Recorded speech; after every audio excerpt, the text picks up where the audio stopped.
And Riverside is right behind us. The bar that you were referring to, or that business, is the Trap Bar, a very famous bar in the Greenhaven area of Sacramento. We are now going on to the third hour of this investigation. What we learned from police a short time ago is that outside of this bar, a little before 1 o'clock today, there was some sort of incident that led up to a shooting. That shooting involved a shotgun.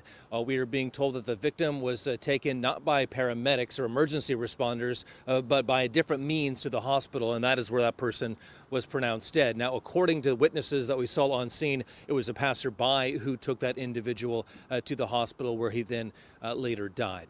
As far as this area is concerned, a lot of people know the Trap Bar itself. It has been around for a very long time in the Sacramento area. If you are familiar with this area, you also know that there is a school nearby. It's called Brookfield. It basically shares the same corner section in the parking lot with the Trap Bar.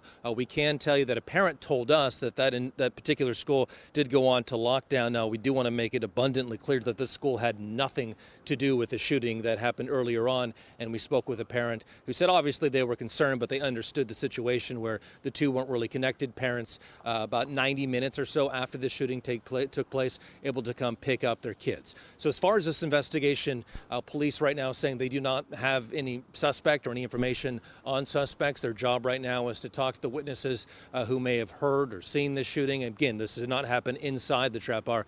It happened right outside of it. Surveillance video, obviously, whatever there is around here, will be extremely important in this investigation. So that is the information that we have right now. We are going to remain on scene and continually find out more, and hopefully ourselves, maybe once this police tape makes its way back closer to the establishment itself, find out some more from people who were in this area, and we'll bring that to you as soon as we can. In the meantime, we are in Sacramento covering local news that matters. I'm Eric Rucker, Fox 40 News.